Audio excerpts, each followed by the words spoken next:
In the summer of 2016, I was working for the Tuck School of Business at Dartmouth College. And because of Barack Obama, there was an awesome organization founded called the Young African Leaders Initiative, in which representatives from a majority of African countries who had shown outstanding promise in their particular field were chosen to do an exchange program with an American business school. During the summer, the fellows and I was the communications coordinator for the program, basically got to do an intensive business school startup course in which we ideated a business from start to finish and learned all the ins and outs of design thinking while having the benefit of being in gorgeous New Hampshire, which is where Dartmouth is located. The fellows became lifelong friends. This is Tuli and Salam. And particularly me and Tuli Malila bonded and have been friends ever since. We actually recently won a fellowship through the US State Department for me to go back and work with her on a project. But sadly, COVID-19 happened and we weren't able to do it. But she is incredible. You should check out her organization, Alchemia Consulting. She's amazing. But when I think back to this period of my life, I was so young. I was surrounded by just so much love. And the fellows and the people who organized this program were truly just some of the kindest, most brilliant, most wonderful people I'd ever met. Each of the fellows was doing fascinating work in their home communities. They had disciplines that ranged just every discipline you can think of, from fashion designers to rappers to entrepreneurs to dancers to artists. I mean, it was the coolest group of people. And every day I was just learning so much. And we were in beautiful New Hampshire going on these excursions all the time. I mean, it was like literally the time of my life. Also, one of the really cool things about getting to work for the Tuck School of Business is that they had a really sick cafeteria. This is kind of a sidebar, but you guys know I'm a foodie.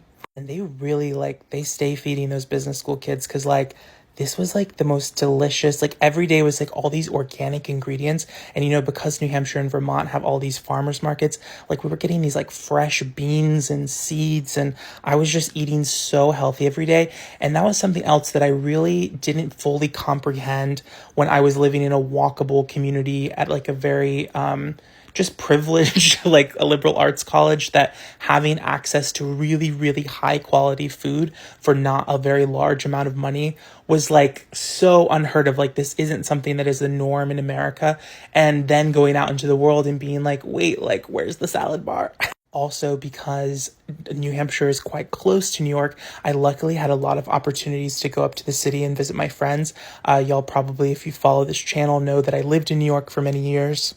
I always love the feeling of transformation as I enter the city. And at the time, I was visiting one of my friends who lived in Brooklyn. And this was many, many moons ago, but she shared this apartment with 8 other people. It was a classic Brooklyn situation where all of them were it looks like a very fancy apartment, but imagine 8 humans in what is essentially 1, 2, 3 rooms. So that way they were able to afford the rent. But I just remember I was wow, this is what life is like when you live in New York. And at this time, I hadn't lived in New York yet. I had only done internships where I was lived in Westchester or lived in Brooklyn and commuted for my one. This is a whole other sidebar, but I briefly was a Wall Street analyst, and I left that life behind, as you could tell. But there was just something always so magical about the city. And I not only felt just so connected to the queer scene there, but I just loved how beautiful it was, how multicultural it was. I loved all the libraries. Also, I'm pretty sure this is the weekend that I went to.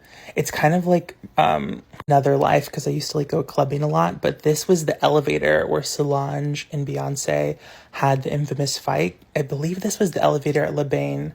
Don't quote me on that. But yeah, that summer was just so much fun. And just looking back on the pictures of me and my friends from back then, it just makes me smile so much. And I've luckily been able to stay in touch with my friends from this time period, even though we're all scattered across the world. And I just think back so fondly to this time. And I guess I'm just sharing this because, you never know when a moment in your life is going to be just a season. And so try to just be present and cherish whatever comes your way, and try to just infuse gratitude and joy wherever you are. So that way you can look back on time periods in your life and be damn, I was just so present and in my life.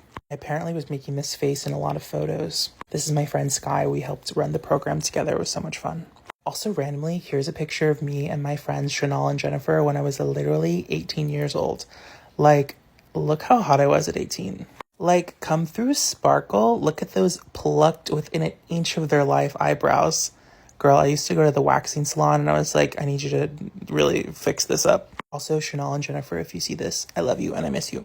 Also, in this other, I've been going through photo albums, that's why there's all these random pictures. But I found, like, when my friends randomly threw me this surprise birthday dinner at Pine in town at Dartmouth, which was just so sweet. But yes, sending love and big hugs to all of the Ollie fellows. If you follow me and you see this, just know I love you. And this was one of the most impactful summers of my life. And I'm just sending you so much love. Also, something so cool and random that happened that summer is me and my friend Zeus, we became like really close friends. He's really cool. He is a very successful rapper in Botswana. And we would like freestyle rap together all the time because we both just like love music so much. And I was honored that I would even like be allowed to participate with him because he was just like actually a professional musician. I'm just like, you know, a fanboy.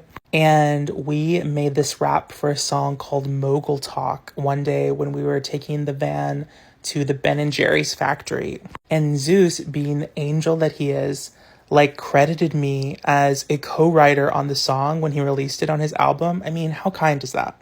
Zeus, if you see this, I love you.